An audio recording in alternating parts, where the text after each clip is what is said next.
नोरमा group, जो सोचता है वो करता है। नमस्कार, भारत लाइव देख रहे हैं आप। देखिए, लोकसभा चुनाव के अगर नतीजे की बात करें तो बीजेपी अपना अच्छा प्रदर्शन नहीं जमा पाई। नरेंद्र मोदी को सरकार बनाने के लिए अपनी बहुमत काफी नहीं रही। जदयू के साथ मिलकर उन्होंने सरकार बनाया।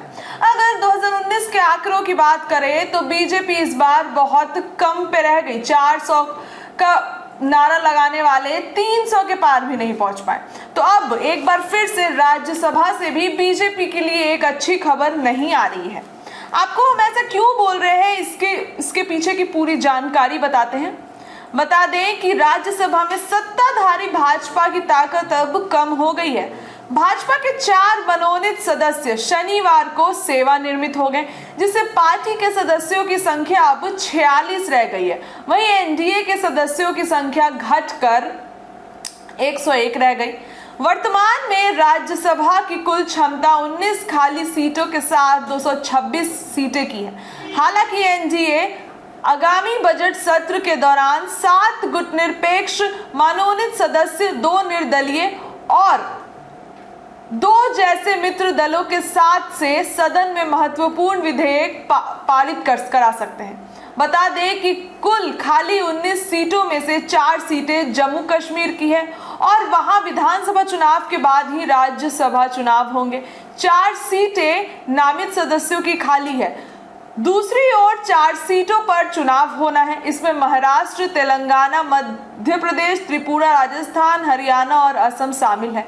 इस बीच भाजपा के लिए मनोनीत श्रेणी के तहत खाली सीटों को जल्द से जल्द भरना जरूरी होगा। एनडीए की मित्र पार्टियों पर निर्भरता को कम करने के लिए यह महत्वपूर्ण होगा। तो वहीं अब भाजपा को क्या रणनीति बनानी पड़ेगी ताकि जो ये 4 सीटें खाली हुई हैं, इसमें भाजपा अपने आप को मजबूत बना सकते हैं। ऐसे में भाजपा जो है वो काफी कमजोर होती नजर आ रही है। वहीं अब आपको ये भी बता दें, बीते शनिवार को 4 मनोनीत सदस्य रिटायर हो गए, जिसमें यह स्थिति अब उत्पन्न है। इधर कांग्रेस भी राज्यसभा में बीजेपी को घेरने के लिए रणनीति बना रही है। राजनीति के जानकारों की माने तो कांग्रेस ऊपरी सदन में नेता प्रतिपक्ष का पद अपने हिस्से में इसलिए ही करना चाहती है ताकि वह एनडीए को घेर सके। बीजेपी भी कांग्रेस की इस चाल को समझ रही है, इसलिए बीजेपी भी एक अलग रणनीति पर काम कर रही है। बता दें कि सोनल मानसिंह, राकेश सिन्हा, राम सकल और महेश जेठमलानी 13 जुलाई को संसद के ऊपरी सदन से रिटायर हो गए। बीजेपी के लिए यह इसलिए भी महत्वपूर्ण है कि ये सभी मनोनीत सांसद उनके पक्ष में थे।